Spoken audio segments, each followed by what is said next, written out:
She was crying in the snow with nothing but a grocery bag and a secret. He offered her a coat, not knowing she was the richest woman in the state. Before we dive in, hit that subscribe button and drop a comment. Where in the world are you watching from? The wind bit harder than usual that morning, slicing through Michael Turner's coat like it had something personal against him. He tightened his grip on the grocery bags and glanced down at Lily, who trudged beside him with her knit hat pulled low and her mittens trailing threads like tiny flags of surrender. Snow had already piled ankle-deep, with more promised before nightfall. Michael didn't need a forecast. His knees were the best weathermen in town, and right now they were screaming. They'd only planned to grab a few things: milk, eggs, the on-sale cereal Lily liked. But Michael had miscalculated the weight of 5 full bags and the long walk back to the car parked far across the icy lot. Lily offered to carry one, but he waved her off. She was only 7. She shouldn't be worried about groceries or bills. That was his weight to carry. He popped the trunk and began loading the bags when Lily tugged at his sleeve. "Daddy," she whispered, "why is that lady crying?" Michael looked up. Across the lot, huddled near the return carts, sat a woman on the curb. Her back was to them, but her shoulders shook in small, rhythmless spasms. One hand clutched a paper grocery bag, the other was pressed to her forehead, as if she could hold her emotions inside by force. He hesitated. They were already late getting home. The roads were icing, and God knew his gas tank was flirting with empty again, but none of that mattered as much as the look on Lily's face. She wasn't asking if they could help. She was asking why no one else already had. Michael sighed and closed the trunk. "Stay in the car, okay?" he said, ruffling her hat. He approached slowly, boots crunching against the salt-slick pavement. The woman didn't look up.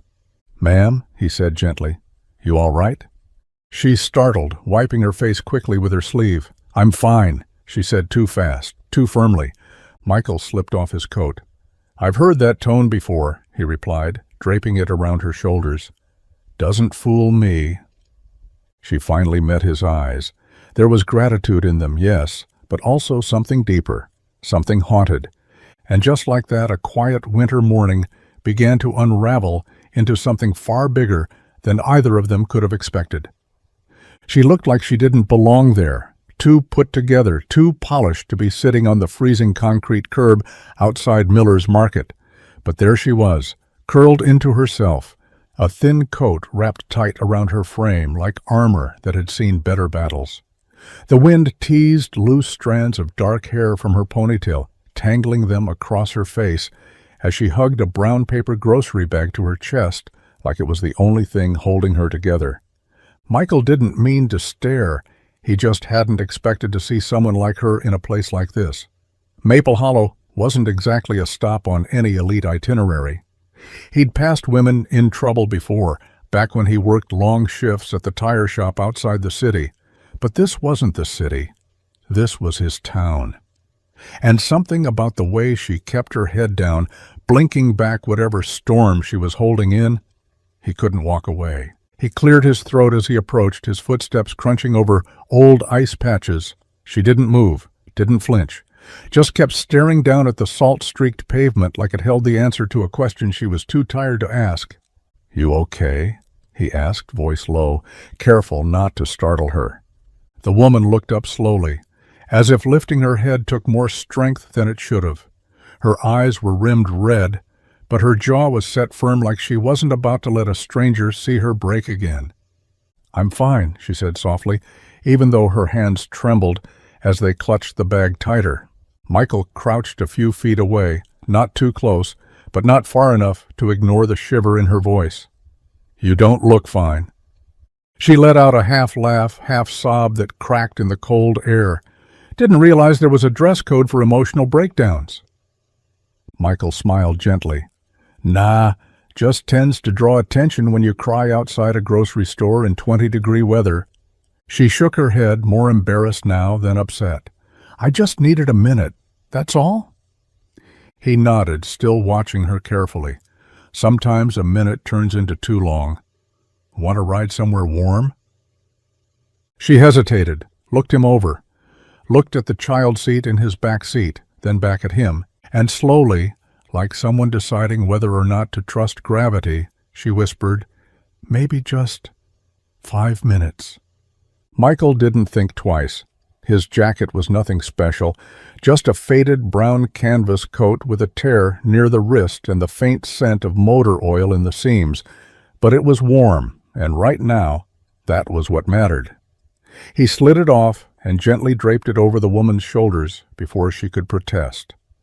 She stiffened at first, then blinked up at him like no one had touched her with kindness in a long time. The coat swallowed her frame, its sleeves hanging past her hands, but she didn't shrug it off. "No one should be alone in this kind of cold," he said, his voice even. He didn't ask what had happened, didn't press for details. She looked like someone who'd had enough questions thrown at her already. She adjusted the collar, tugging it closer to her neck. "Thank you," she murmured. "I'm sorry. I didn't mean to—" Her voice cracked, and she quickly bit it off. Michael offered a soft shrug. "You don't have to explain anything. We all have days like this." She glanced down at her shoes, expensive by the look of them, but thin-soled and completely wrong for this weather. Her breath puffed in uneven clouds as she tried to hold herself together. "I didn't plan for any of this." Michael nodded, as if he understood, because in a way he did. Life had a habit of throwing you sideways when you were already barely standing. From inside the car, Lily watched through the fogged-up window, her little face pressed to the glass. Michael waved at her and smiled, then turned back to the woman. "Look," he said gently, "I'm not trying to scare you or pry, but if you need a lift somewhere, just somewhere warmer than this curb, I can help."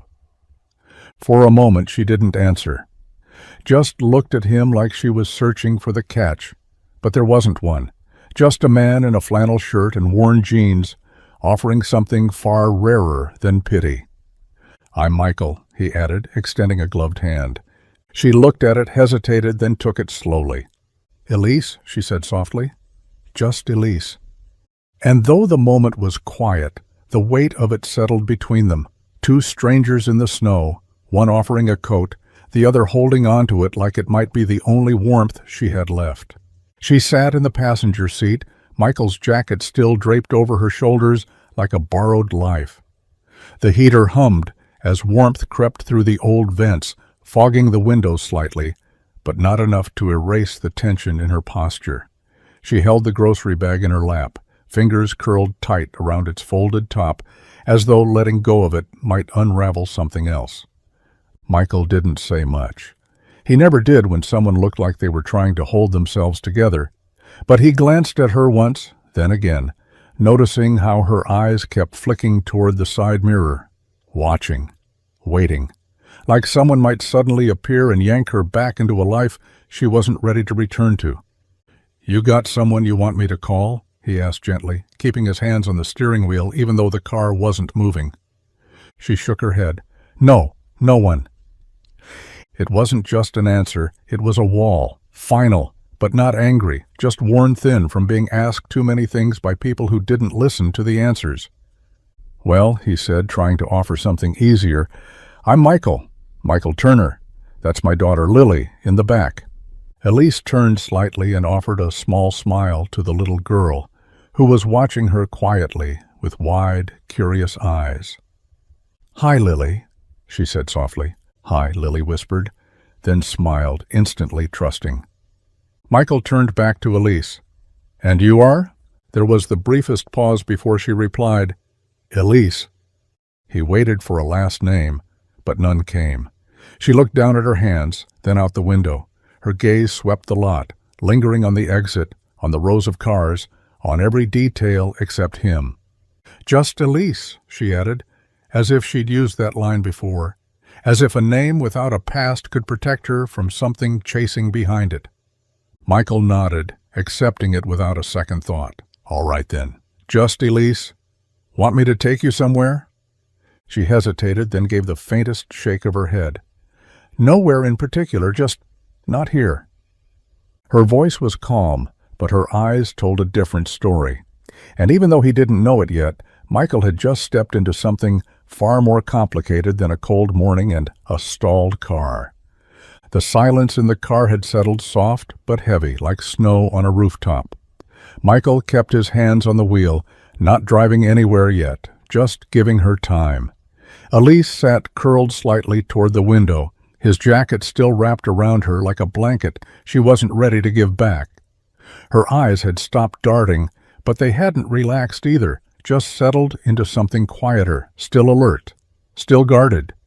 From the back seat came the unmistakable crinkle of a wrapper. Michael glanced in the rearview mirror.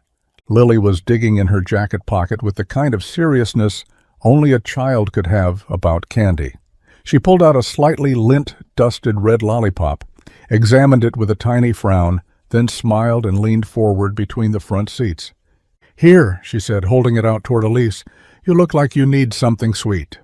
The offer landed with more warmth than the heater ever could. Elise blinked, startled, as if she wasn't used to kindness showing up without warning. She looked down at the little hand extended toward her, fingers smudged with markers and leftover crumbs from the snack Lily had been saving. It was such a small thing, just a child's candy, but it held the weight of something bigger. Innocence. Trust.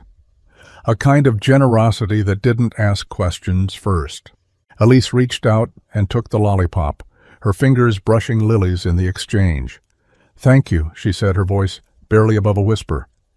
Michael saw it happen, saw the tightness in Elise's shoulders ease just slightly, saw her lips tug into something faint and rare, a smile, the first one he'd seen from her all morning. Lily sat back, satisfied, humming now, as if her work was done. Elise turned the lollipop in her hand for a moment before unwrapping it. She placed it gently between her lips and closed her eyes, just for a second. Not to taste the candy, really, but to feel the grace of being seen and comforted when she hadn't even asked for it. "Your daughter's got good timing," she murmured. Michael smiled. "She usually does." And for the first time, it felt like maybe, just maybe, Elise could breathe.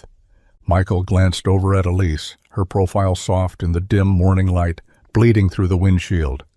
She was holding the now empty lollipop stick between her fingers like it was a compass, as if it might point her somewhere worth going. His jacket still hung from her shoulders, and even though the heater was doing its best, she hadn't unwrapped herself from it. He cleared his throat. "So, where to now?" She didn't answer right away, just stared out the window, watching a lone crow pick through the snowbank near the edge of the lot. When she did speak, it was quiet. "I'm not sure." Michael waited, hoping she'd follow up with something, an address, a name, a plan. But nothing came.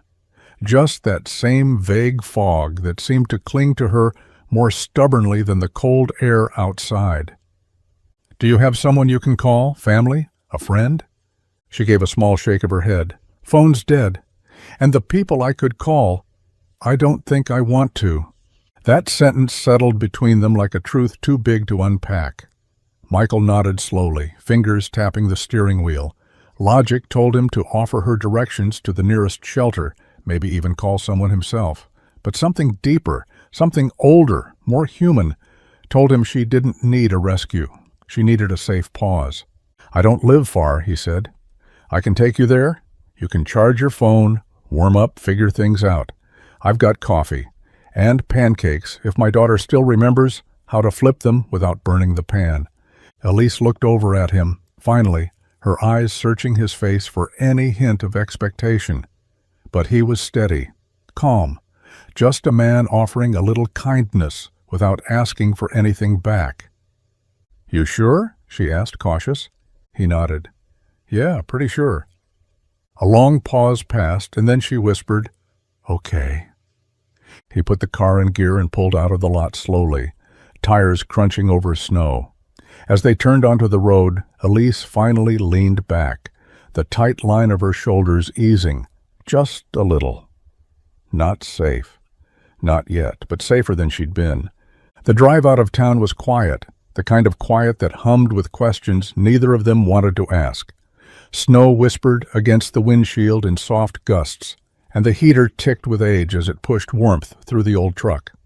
Lily had fallen asleep in the back, her head tipped against the window, arms wrapped around her backpack like it held every treasure she owned. Elise sat with her hands clasped in her lap, gaze fixed ahead. She didn't look afraid anymore, just tired. The kind of tired that didn't come from lack of sleep, but from carrying too much alone for too long. "Here," she said suddenly, pointing toward a narrow, snow-covered trail that branched off the main road. "Take that left." Michael hesitated. The path looked barely wide enough for his truck, the trees closing in like a secret they weren't supposed to uncover. But he turned anyway, tires crunching over ice and dead leaves. They drove in silence until the trail opened up into a small clearing, and there it stood. An old cabin. It leaned slightly to one side, weathered wood, darkened by time and damp winters. The front steps were crooked. One shutter hung at an angle. No lights, no signs of life, just the skeleton of something that used to feel like home. "You're staying here?" Michael asked, trying not to let the disbelief show in his voice. Elise nodded. "It's mine, or it was my dad's. He used to come up here to get away from everything." She paused. "Guess I'm doing the same." Michael shifted in his seat, uneasy. "Does it have heat?" "There's a fireplace," she said. "And I brought some wood last week." "What about water?" "I'll manage." He wanted to argue, wanted to tell her she didn't have to play survivor just to prove she could, but something in her face stopped him. She didn't need saving, at least not out loud. "I'll check on you in a couple of days," he said instead. "If you need anything at all, you have my number." She nodded, already reaching for the door handle. "Thank you, Michael, really." As she stepped out, Michael watched her cross the snow-covered yard and unlock the door. She didn't look back. He sat there for a long moment before driving off, the knot in his chest tightening. He didn't know what haunted her or what she was running from, but something about that cabin felt too quiet, too empty. The wind howled through the trees that night, slipping through the cracks in the old cabin walls like it had every right to be there. Elise stood in the center of the tiny kitchen, bundled in 3 layers of sweaters and Michael's coat, staring at the sink. She turned the faucet again. Nothing, not even a drip. The pipes had frozen. She closed her eyes and exhaled, slow and tight. Her breath came out in a visible puff, hanging in the air like smoke. The cabin was colder than she remembered, colder than it had any right to be for a place that once held her father's laughter, his old guitar playing off-key, his recipes written in pencil and smudged from use. She tried her phone for the 3rd time. Still dead. Still no service. The charger she had brought was useless without electricity, and the small solar pack she'd stashed in her bag hadn't seen sun all day. She was alone, and now she was really alone. She walked to the fireplace and knelt beside it, stacking a few logs with shaking hands. Her fingers had turned stiff from the cold, clumsy and uncooperative, but she managed to strike a match and hold it to the kindling. The flame caught slowly, flickering like it, too, was unsure whether it wanted to stay. Once the fire began to grow, she sat back against the wall, pulling her knees to her chest. The grocery bag still sat by the door, 1 loaf of bread and a jar of peanut butter inside. Nothing else. It had been all she could grab when she fled that morning. She hadn't planned on staying long. She hadn't planned on needing anything, just space. But space had its cost. With trembling fingers, Elise reached into the side pocket of her bag and pulled out an old creased photo. Her father, grinning in front of this very cabin, arms slung over her shoulders, her cheeks flushed from laughter. She stared at it until her eyes blurred, the memory hitting harder than the cold ever could. "I don't know what I'm doing, Dad," she whispered. The tears came again, quiet this time. No dramatic sobs, just a slow unraveling. No one was watching now. No more masks to wear, just the fire, the silence, and the truth. By morning, the wind had eased, but the cold remained stubborn. The world outside the cabin was wrapped in a heavy hush, the kind that made everything feel suspended, frozen not just in temperature but in time. Inside, Elise stirred from sleep slowly, her body stiff, limbs curled under a threadbare blanket near the dying fireplace.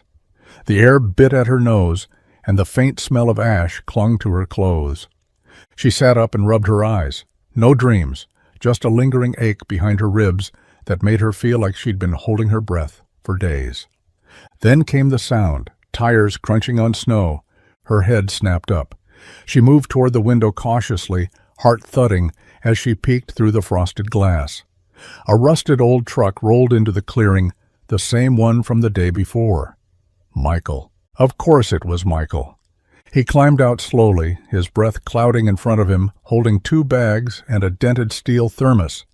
He didn't knock right away, just stood there for a second, eyes scanning the old porch like he wasn't sure he was welcome. Elise opened the door before he could.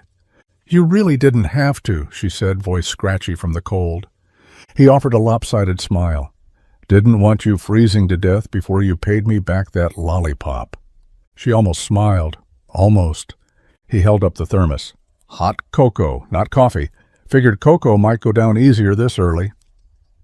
She stepped aside without a word, a silent invitation that didn't go unnoticed. He entered and looked around, taking in the crooked walls, the faint glow from the coals, the tiredness in her face. "Pipes frozen?" he asked. She nodded, crossing her arms. "Among other things." Michael set the bags down on the rickety table and pulled out a loaf of bread, instant soup, matches, batteries, and a box of crackers shaped like animals. "Lily picked those," he said with a small shrug. "Said they make you feel less lonely." Elise looked at the crackers, then at him. She's not wrong. He handed her the thermos, and she took it with both hands, letting the warmth sink into her skin. "Why'd you really come?" she asked after a long pause. Michael shrugged.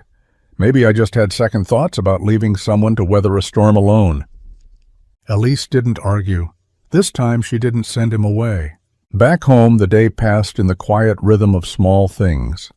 Michael fixed a leaking faucet, reheated soup for lunch, and tossed a load of laundry in the old washer that groaned louder with every cycle. Lily sat cross-legged on the couch, snacking on apple slices and flipping through the television channels with casual boredom, the remote oversized in her small hand. She stopped when she saw a dog in a commercial, then kept flipping. Click, a cooking show. Click, an old cartoon. Click, and then... "Daddy?" she called out.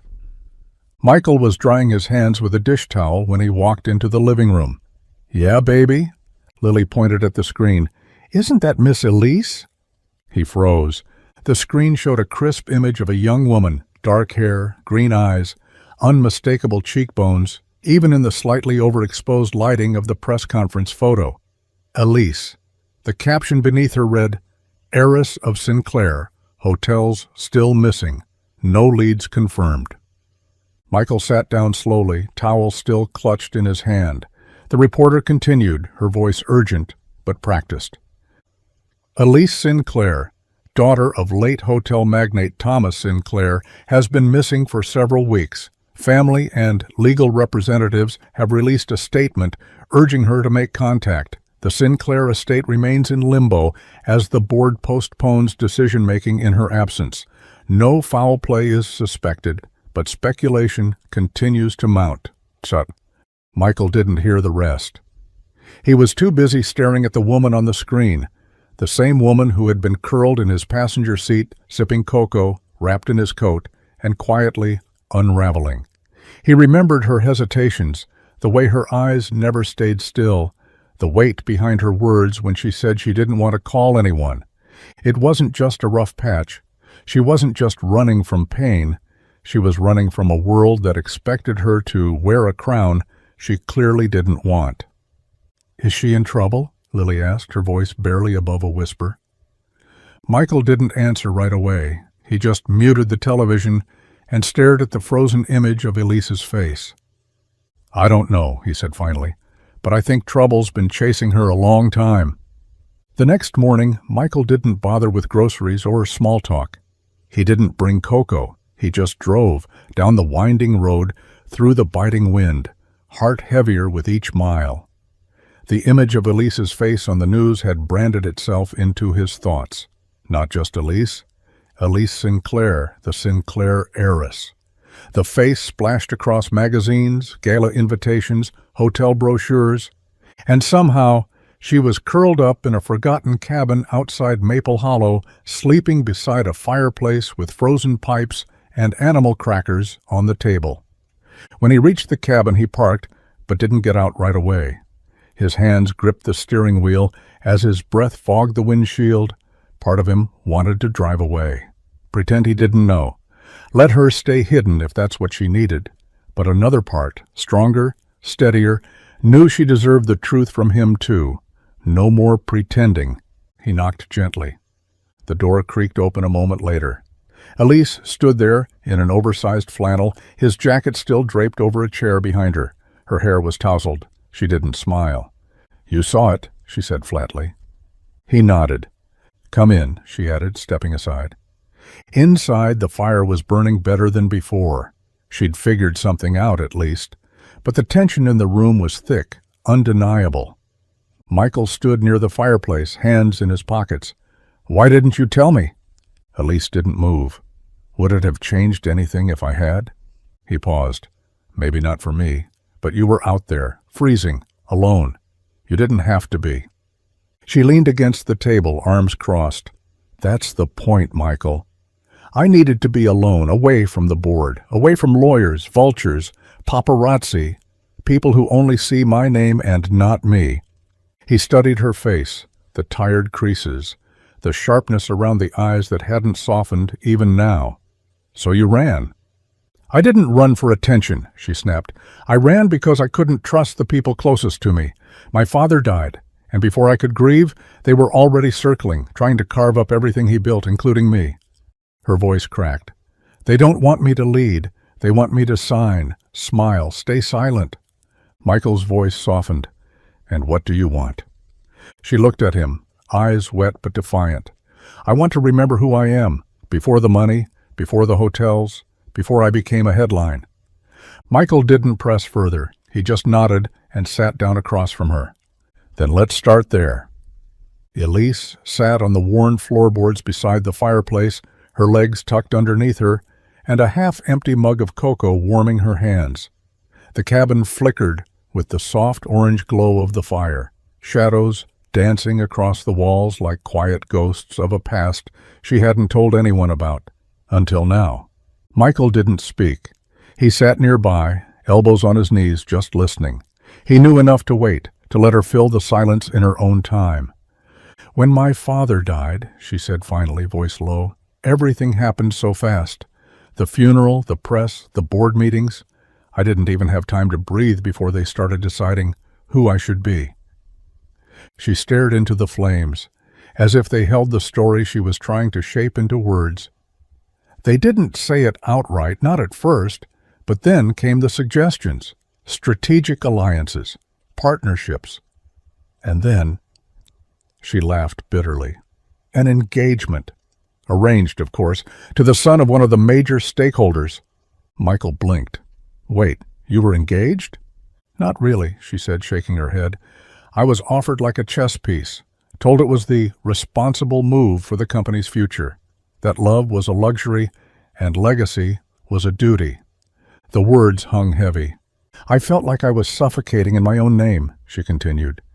Sinclair was suddenly this brand, not a family, not a person, just a corporate asset.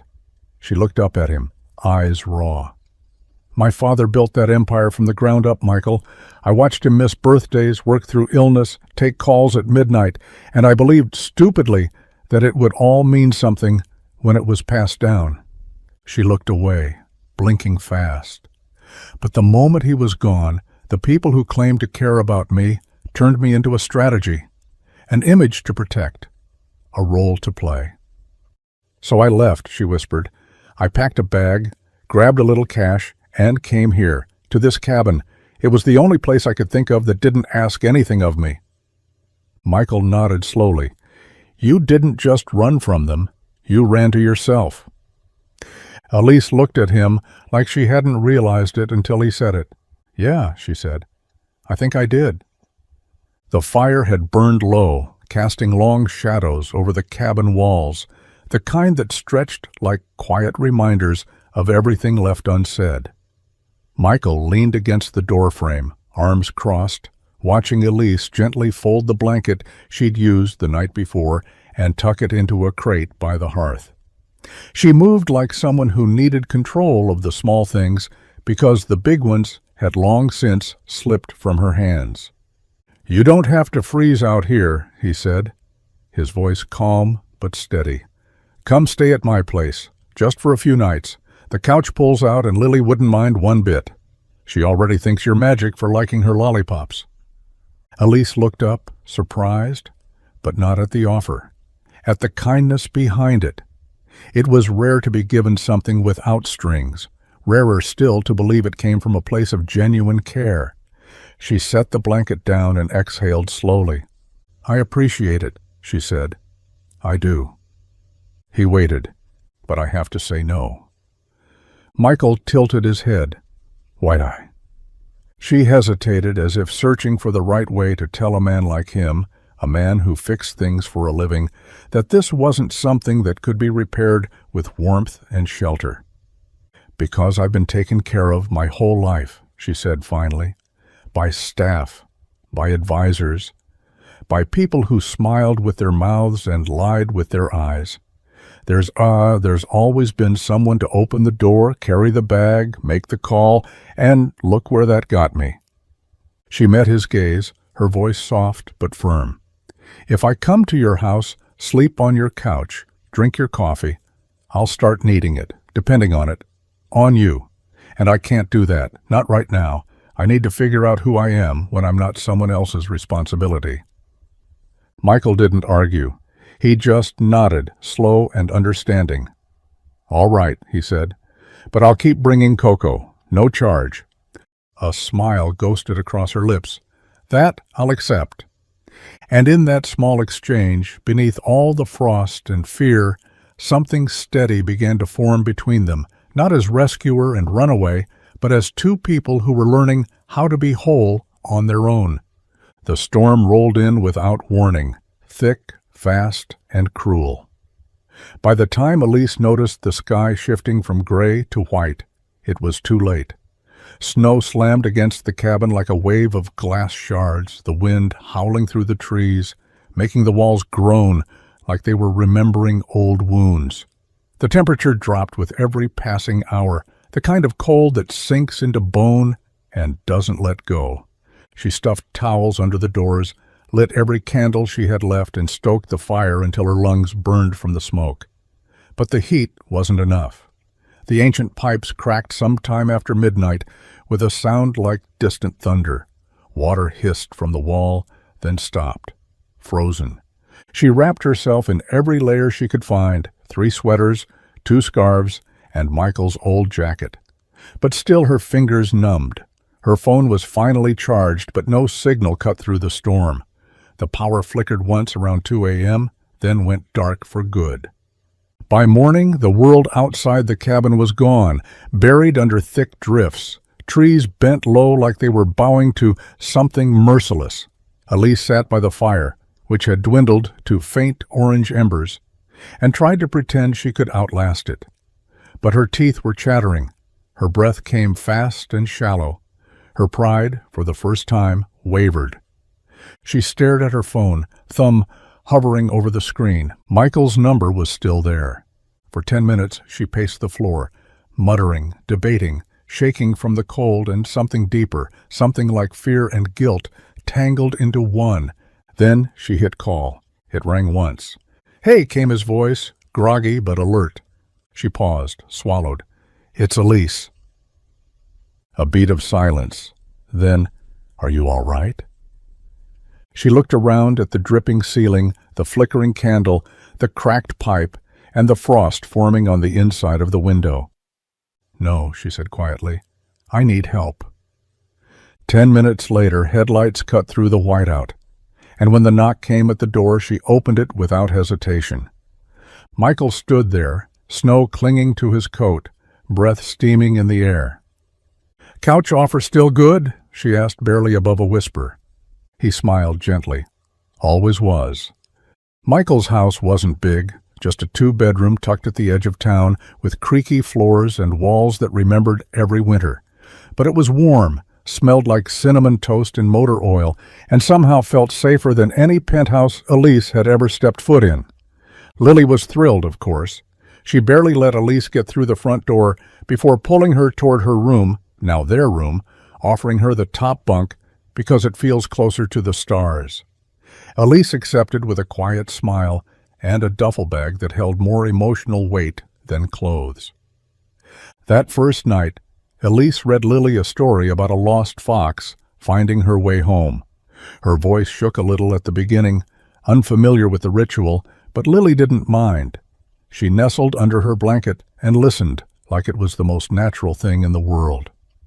When Elise closed the book, Lily was already asleep, one hand tucked beneath her cheek, the other resting on Elise's arm. In the kitchen, Michael stood at the sink, scrubbing a pan with practiced rhythm.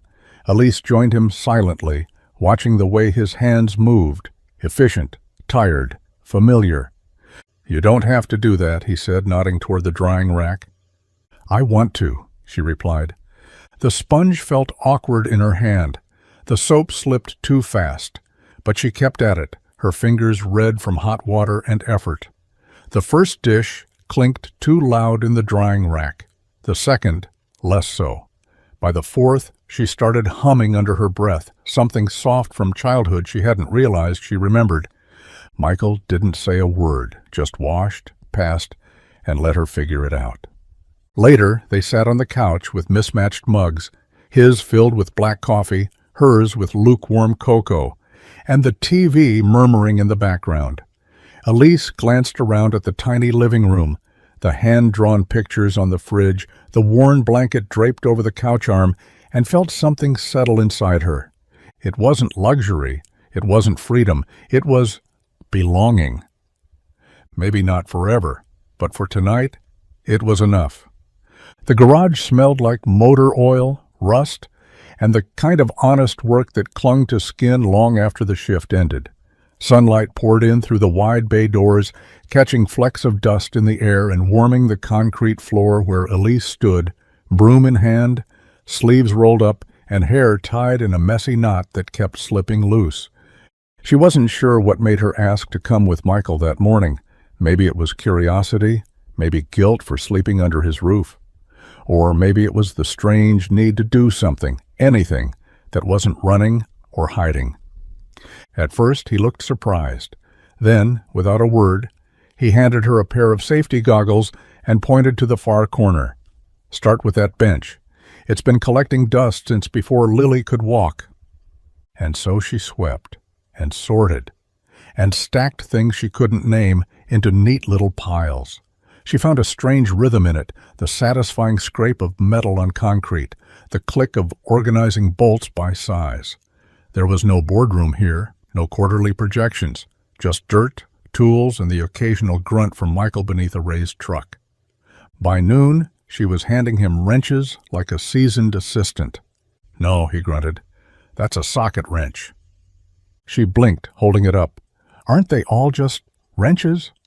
Michael chuckled under the car. If someone said that in this shop 5 years ago old man Jensen would have had a heart attack. "Noted," she said, carefully switching tools. Throughout the day, she learned the difference between a timing belt and a serpentine belt, where spark plugs went, and how oil that looked like syrup was a bad sign. Her manicure was long gone, chipped and forgotten, and she'd never felt prouder of her stained hands. Later, as she sat on the curb outside the shop sipping from a lukewarm water bottle, grease smudged across her cheek, Michael sat down beside her. "Not bad for a rookie," he said. She grinned. "I used to read hotel quarterly reviews over breakfast. Today I learned that cars don't just run because you wish them to." Michael raised a brow. "You're catching on." She laughed, really laughed, for the first time in weeks. Wrenches and wonder, not a bad exchange for a broken past. The house was quiet that evening, wrapped in the kind of warmth that came not just from the heater humming gently through the vents, but from the smell of something baking. Box mix brownies, half burnt on the edges and perfect in the middle. Michael had made them after dinner, more as a peace offering for a rough day at the shop than dessert. Elise had helped, cracking the eggs with a little too much enthusiasm, laughing when the shell fell in and Michael fished it out with a butter knife. Now, Lily sat cross-legged on the living room floor, crayon spread around her like a sunburst, tongue poking from the corner of her mouth in concentration. Elise was stretched out on the couch, one arm thrown over her eyes, too tired to move, but too content to go to bed just yet. "Almost done," Lily mumbled to herself. 10 minutes later she padded over quietly, a piece of paper fluttering in her hand. "Here," she whispered. "I made this for you." Elise sat up slowly and took the drawing, her breath catching before she even registered why. It was crude, of course, crayon colors outside the lines, proportions wildly off, but it was beautiful in a way no photograph could be. A house with a crooked chimney and a sun that smiled too big. 3 stick figures stood out front, one tall with brown hair and blue eyes labeled Dad, one small with pigtails labeled Me, and one in the middle, a little taller than Lily, with long dark hair and a red heart drawn on her shirt. Underneath it, in bright block letters, Our New Family. Elise blinked hard, her chest tightened with something too big for words. Slowly she looked up at Lily. "You really think this is our family?" Lily nodded. "I know it is." And that was that. Later that night, when the house was dark and Lily snored softly from the bunk below, Elise folded the drawing and tucked it under her pillow like a secret she wasn't ready to let the world see, but one she wanted close, just in case. The bell above the garage door jingled, but it wasn't the usual clink of a customer in need of a tune-up. It was sharper, more deliberate, like someone who had rehearsed their entrance.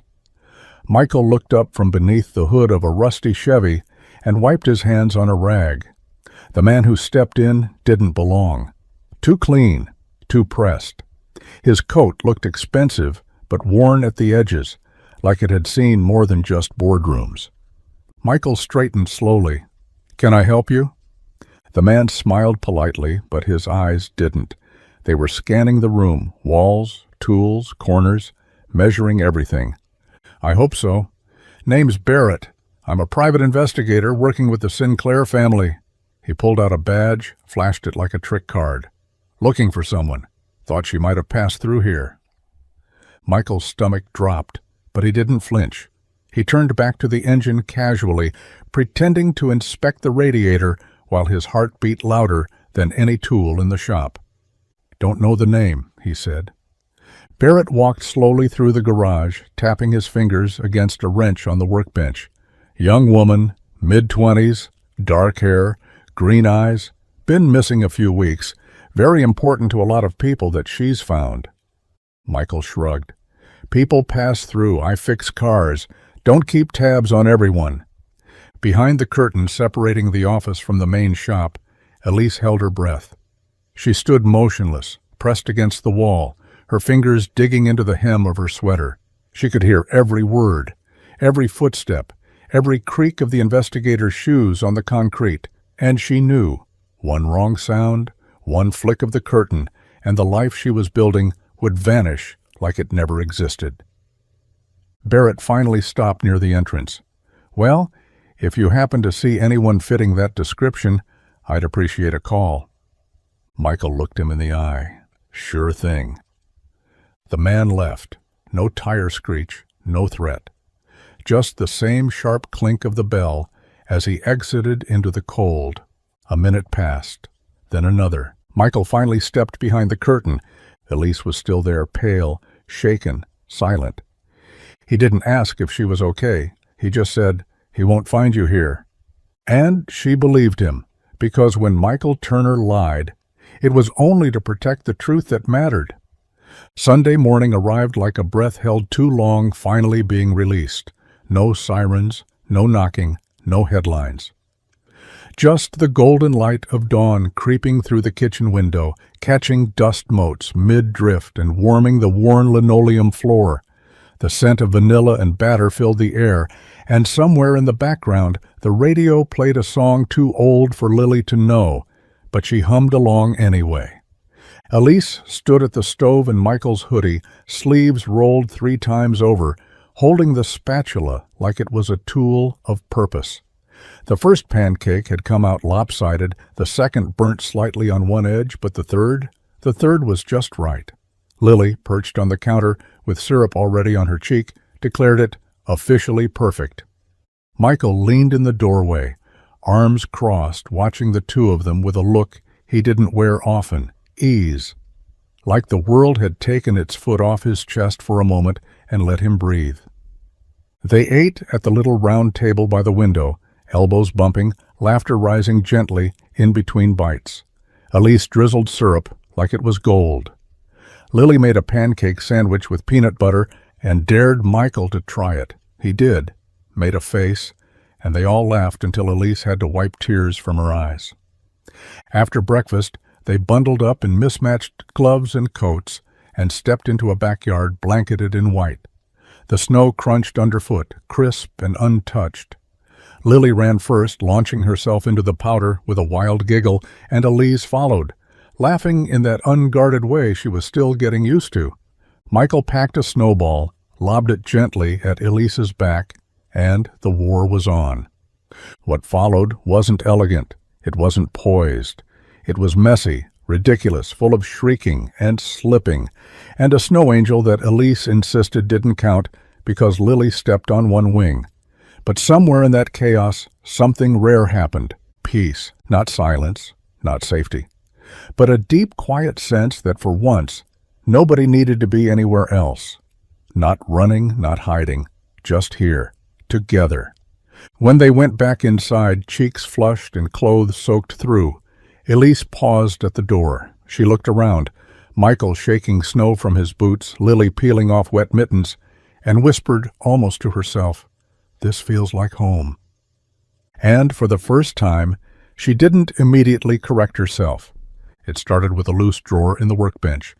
Elise had come to the garage early, hoping to surprise Michael by organizing the chaos he called his part system, which, to her horror, involved coffee cans labeled in Sharpie and screws sorted more by intuition than logic. She tugged at a rusted handle and the drawer stuck. One sharp yank later, it gave way, clattering open with a sound that echoed through the shop like a secret wanting out. Inside was a mess of sockets, washers, a folded-up photo of Lily as a toddler smearing grease on her cheeks, and tucked in the back, a small velvet box. Elise froze. She didn't mean to pry. She didn't even open it right away. But something about its placement, the careful way it was hidden among everything else, made her curious in a way that didn't feel like trespassing. It felt personal, quietly sacred. She opened the box. Inside was a delicate silver ring, its surface dulled by time but intact. Simple, no stone, no flash, just a soft engraving on the inside. Until the road ends. She was still staring at it when Michael walked in, wiping his hands with a rag. "You found it?" he said gently. No surprise in his voice. Elise looked up, caught somewhere between apology and reverence. "I didn't mean to snoop." He shook his head. "You weren't snooping. It finds whoever it wants." She held the ring up carefully. "It's beautiful." "It was hers," he said, voice low, eyes distant. "Grace, my wife." Elise stayed silent. "She gave it to me before I left for a job out of state. Said it wasn't for forever, just for the road. Just a reminder that I'd come back." He sat on the stool across from her. "I did. But cancer didn't care about promises. She was gone before Lily turned 3. Elise didn't offer a platitude, didn't reach for the right words. She just held the box in both hands like it was something sacred, then gently closed it and handed it back. "I'm sorry," she said, "and it wasn't hollow." Michael nodded. "Me too." And in that quiet moment, surrounded by grease and grief, Elise did something she rarely allowed herself. She simply listened. The cemetery sat on the edge of the next town over, tucked between a grove of whispering pines and a stone chapel that hadn't held a service in years. The road there was winding and half forgotten, and that's exactly why Elise had chosen it. She wore her coat buttoned to the throat, scarf tucked tight, fingers wrapped around a small bundle of white lilies. Michael drove without asking questions, Lily asleep in the back seat, her head resting against the window. When they pulled in, Elise was the first to step out, boots crunching softly against the snow-laced gravel. She hadn't visited since the funeral. Too many eyes, too many cameras. Back then her grief had been folded into speeches and boardroom condolences, her father's legacy reduced to shares and headlines. But now it was just her and the man who'd raised her, not the mogul, not the empire builder, just the dad who used to burn toast on Sundays and sneak her into meetings with candy in his pocket. The headstone was simple, gray marble, no frills, just his name, the dates, and one quiet line beneath: he built more than buildings. Elise knelt beside it and brushed snow from the base. Her breath clouded in front of her face. Her hands shook, not from the cold, but from everything she'd carried and never said. "Hi, Dad," she whispered. "It's been a while." Behind her, Michael stood a few feet back, hands in his coat pockets, Lily at his side. He didn't move closer. He knew some things weren't meant to be heard. Elise laid the lilies down gently. "I'm sorry I left. I didn't know how else to breathe. They tried to make me into something I didn't recognize, and I let them. I thought if I ran, I could figure it out. Who I am. Who you raised me to be." Her voice wavered. "I'm not ready to lead, but I think I'm ready to come home." The wind picked up, rustling the trees like they were answering. She stood slowly, wiping her eyes with the sleeve of Michael's old hoodie. When she turned around, Lily reached out and took her hand without a word. And somehow, that said everything. It arrived on a Tuesday, tucked inside a plain manila envelope with no return address. Just her name, handwritten in a script she hadn't seen in months. The handwriting alone made her stomach twist. It was clean, familiar, steady. It was Wallace's. He had been her father's lawyer for over 2 decades, a man of few words but unwavering loyalty. She hadn't contacted him since she disappeared. She assumed he'd moved on, filed the reports, followed the board's orders, buried her absence in paperwork, but the envelope said otherwise. She sat on the edge of Michael's couch, the house quiet, except for the soft ticking of the old wall clock. Lily was at school, Michael was still at the garage, and for the first time in weeks, Elise was alone with her name again. Not Elise the helper, not Elise the mystery guest, not just Elise Sinclair. Inside the envelope was a short note from Wallace. "Per your father's instructions, this was to be delivered only when you were ready, not when the world said you should be, but when you knew. If you're reading this, I believe you're there. W." Beneath the note was a smaller ivory envelope.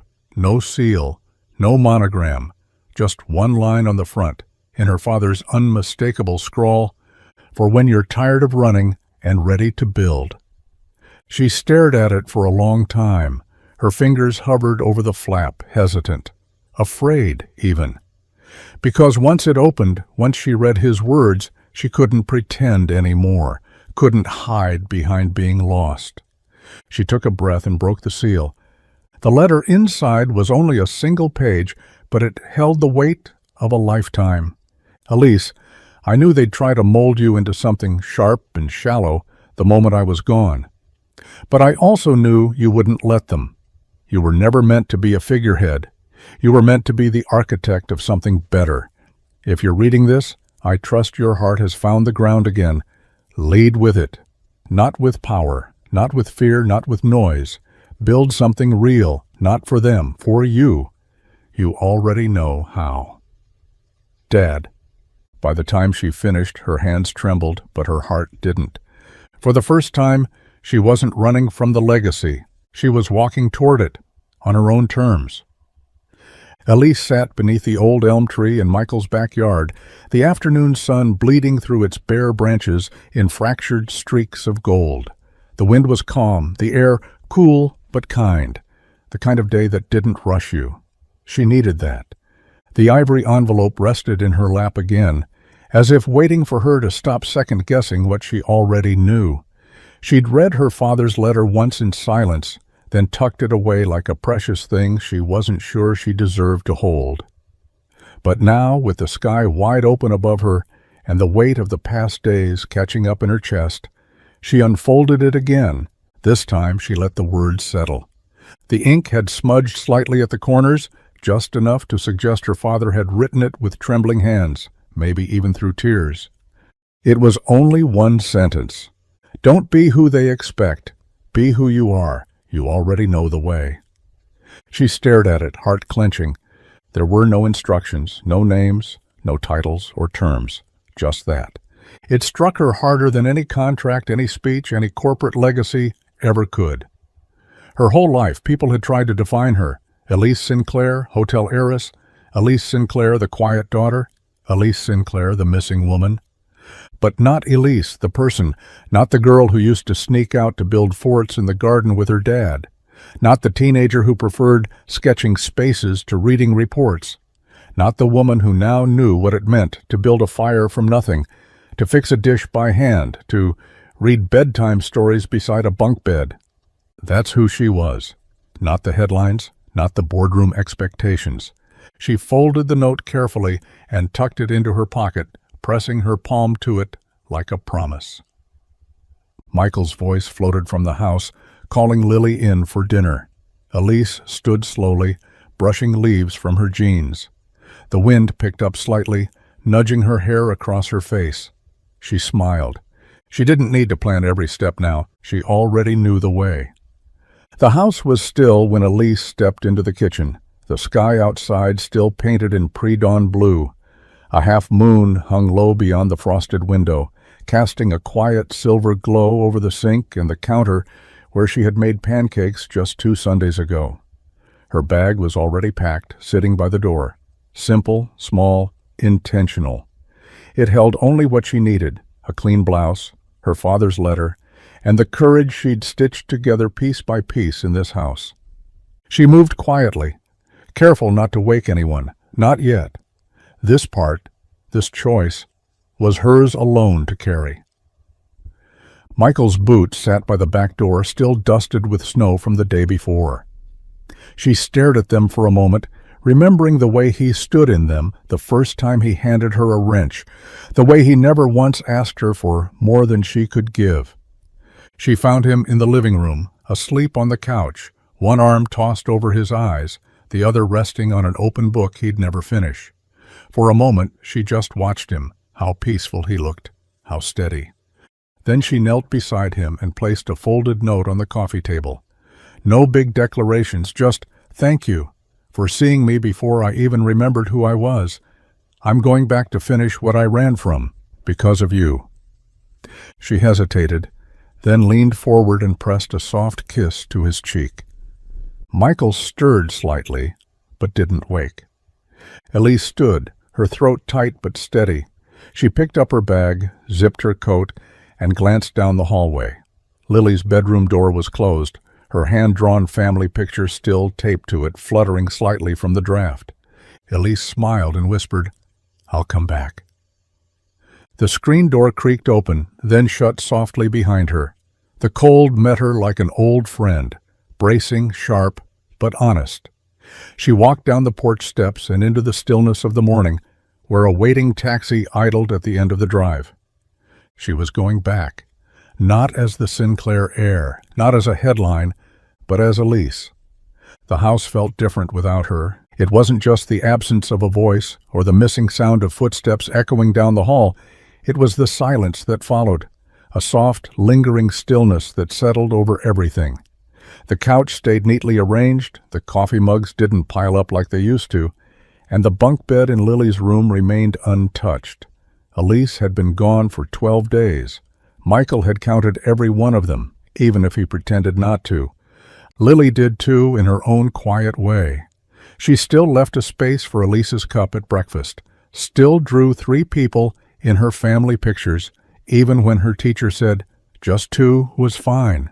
Sometimes she'd look out the window for a long time after dinner, as if expecting a knock at the door that never came. Michael watched her more closely these days, measured the way she smiled, how often it reached her eyes, how quickly it faded when no one was looking. One evening, as the sun dipped behind the trees and the whole world outside turned gold and quiet, Lily climbed up beside him on the porch swing. She pulled her knees into her chest, hugging them tight, her hair tucked under her chin like she was bracing against something invisible. "Do you think she's coming back?" she asked softly. Michael didn't answer right away. He looked out at the road, empty and still. Then he exhaled and wrapped an arm around her small shoulders. "I think," he said slowly, "some people come into your life to remind you what hope feels like, even if they can't stay forever." Lily was quiet for a long time. Then she nodded just once and leaned her head against his chest. "She made everything feel like magic," she whispered. Michael closed his eyes, holding her a little closer. "Yeah," he said, "she did."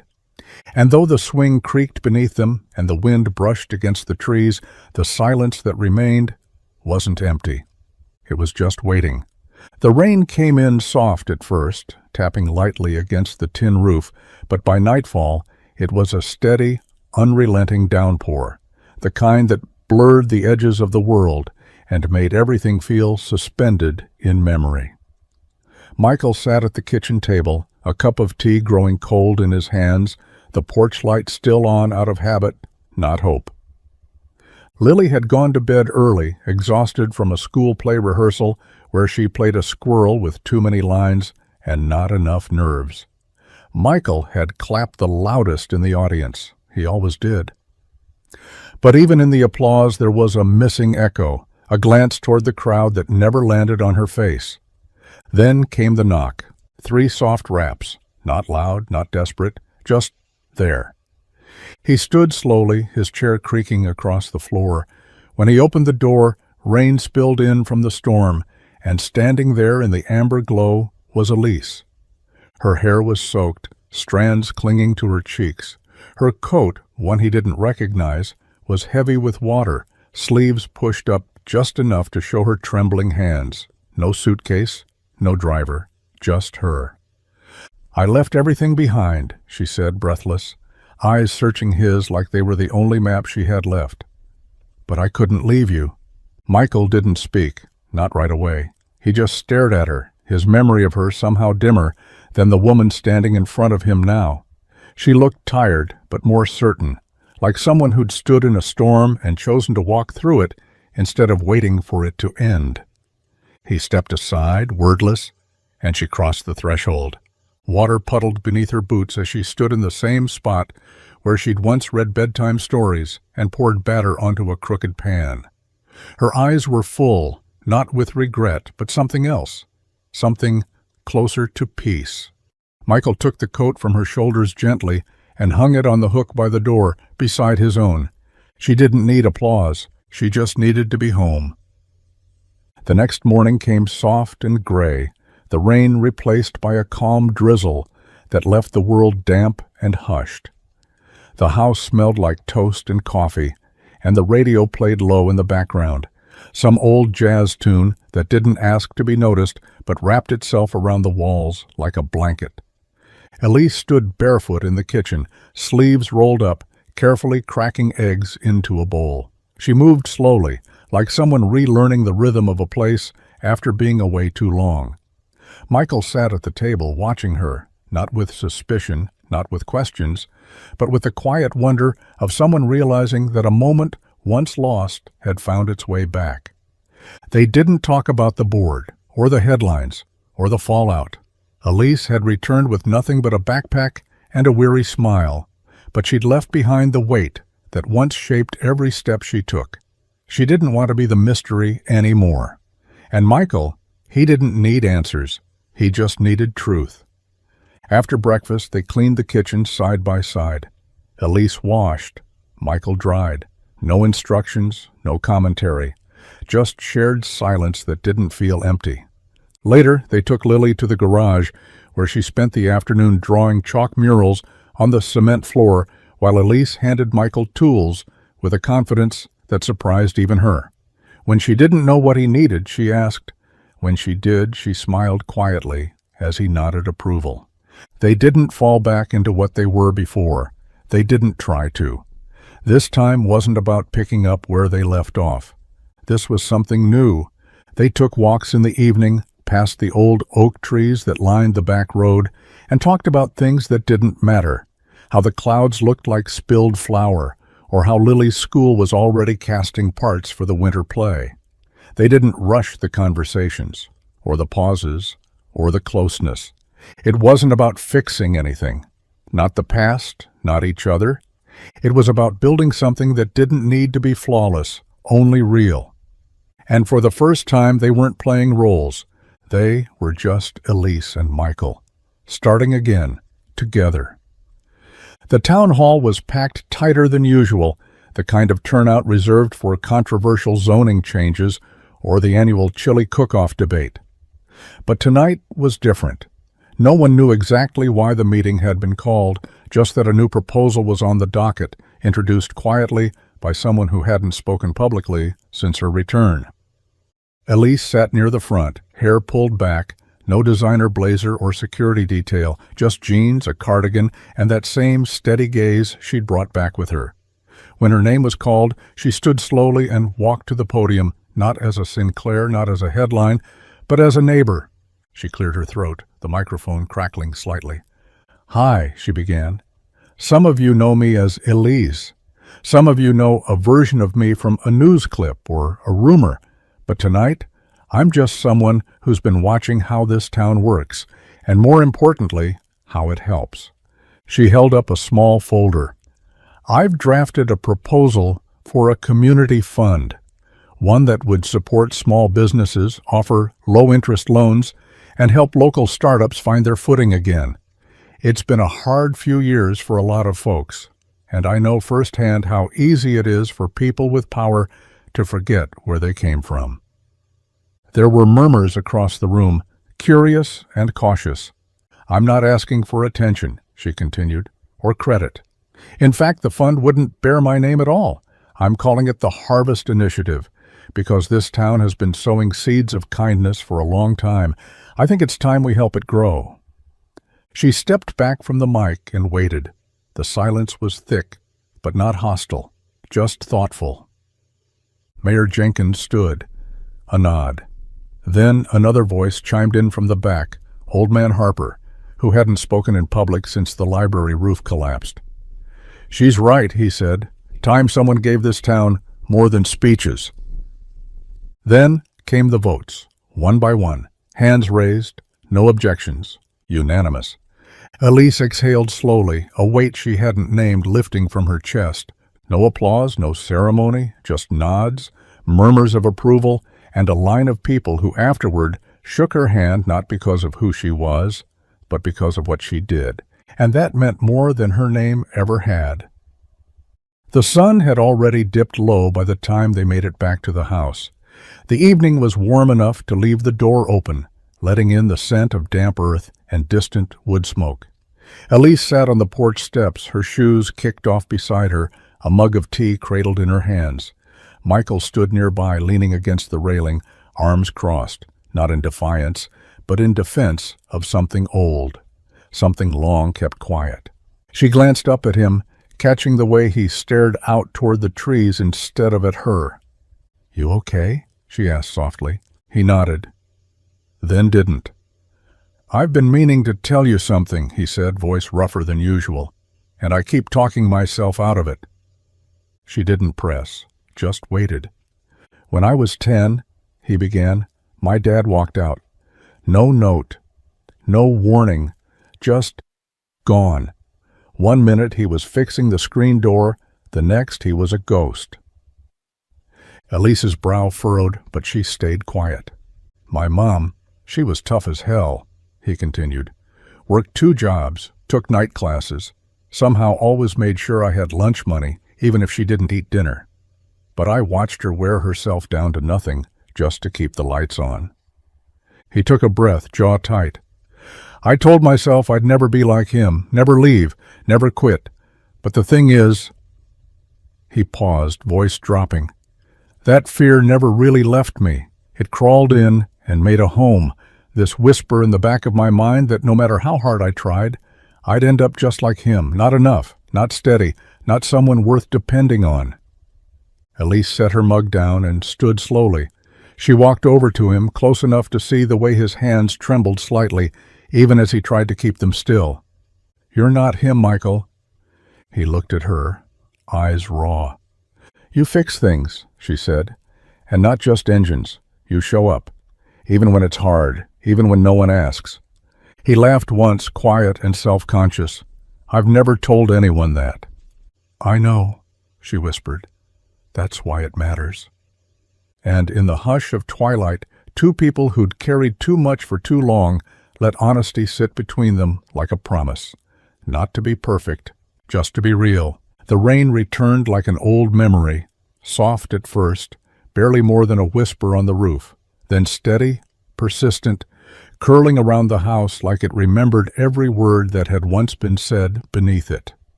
Elise stood at the kitchen sink, watching the drops race down the window pane, her hands wrapped around a dish towel she wasn't really using. The house was quiet, except for the sound of Lily's distant laughter from her bedroom and the rain's patient rhythm. Michael entered behind her, his steps easy, familiar. He didn't say anything at first, just leaned against the doorway and watched her. There was something in the way she stood, calm, unhurried, that made the air feel different, not lighter exactly, just steadier. You still love the rain? He asked gently. She turned her head just enough to catch his smile. I think I do now. He crossed the room slowly, his steps careful on the old hardwood. She didn't move away, just kept looking at the water sliding down the glass like it had somewhere else to be. Storm's supposed to last all night, he said. She nodded. Let it. Silence settled between them, warm and unspoken. Outside, the wind tugged at the branches. Inside, it was just them, two people who had once stood on opposite sides of the world, now held together by something neither of them needed to name. Michael reached out, gently taking the towel from her hands, setting it aside. His fingers brushed hers, and she didn't pull away. I don't know when this started, he said, voice low, but I don't want it to end. Elise looked up at him, her eyes steady, full of the kind of emotion that didn't need to be dramatic to be real.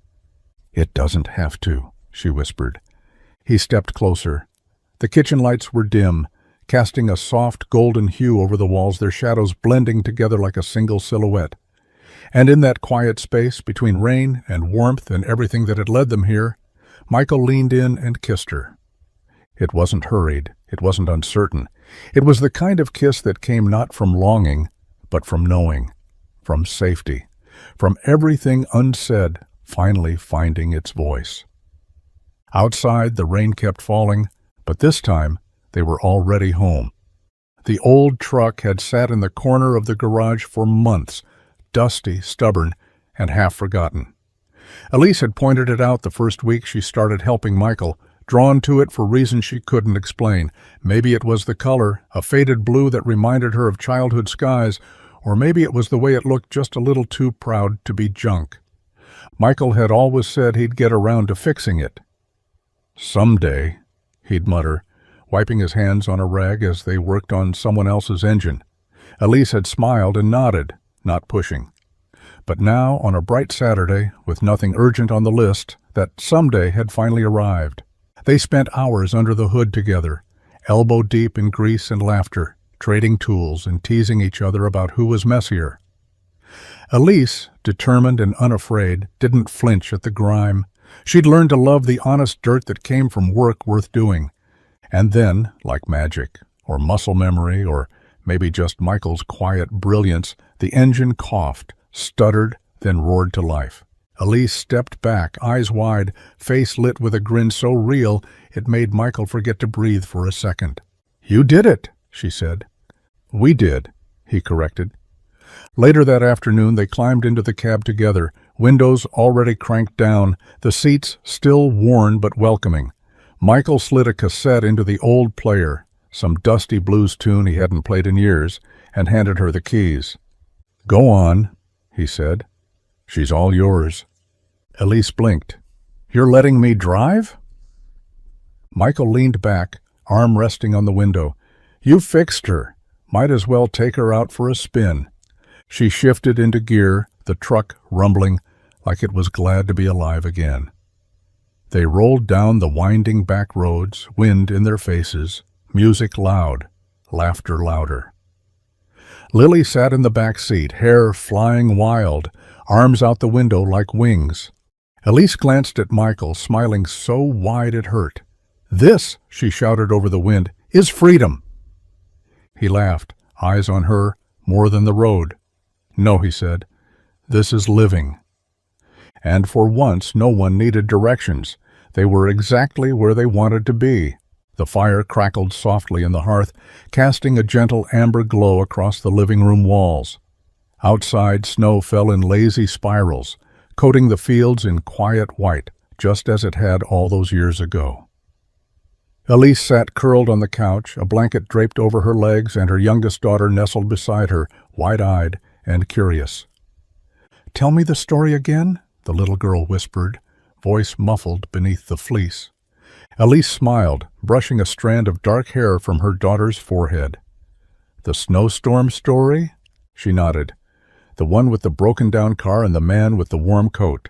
Elise leaned back, eyes flicking to the window, where the driveway disappeared into a soft blur of snowfall. Michael was out in the garage with Lily, teaching her how to change a tire, just like he had taught Elise once upon a time. She turned back to her daughter and began. "Well, once, a long time ago, I got stuck in the snow.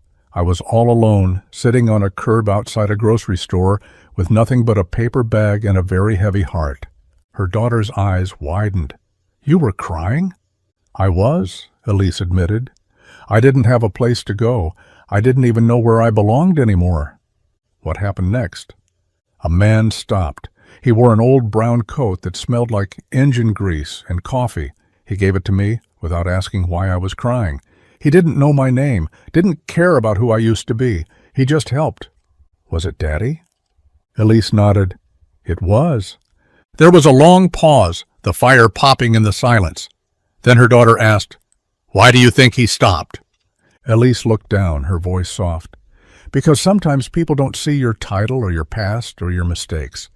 Sometimes they just see you, and if you're lucky, they don't save you. They see you, clearly enough that you remember how to save yourself." She pulled her daughter closer. "That ride didn't just take me somewhere warm. It took me home, to myself, to your dad, to you." Outside, the snow kept falling. Inside, Elise held the miracle of her past and the future she never knew she was building, one small, unexpected kindness at a time.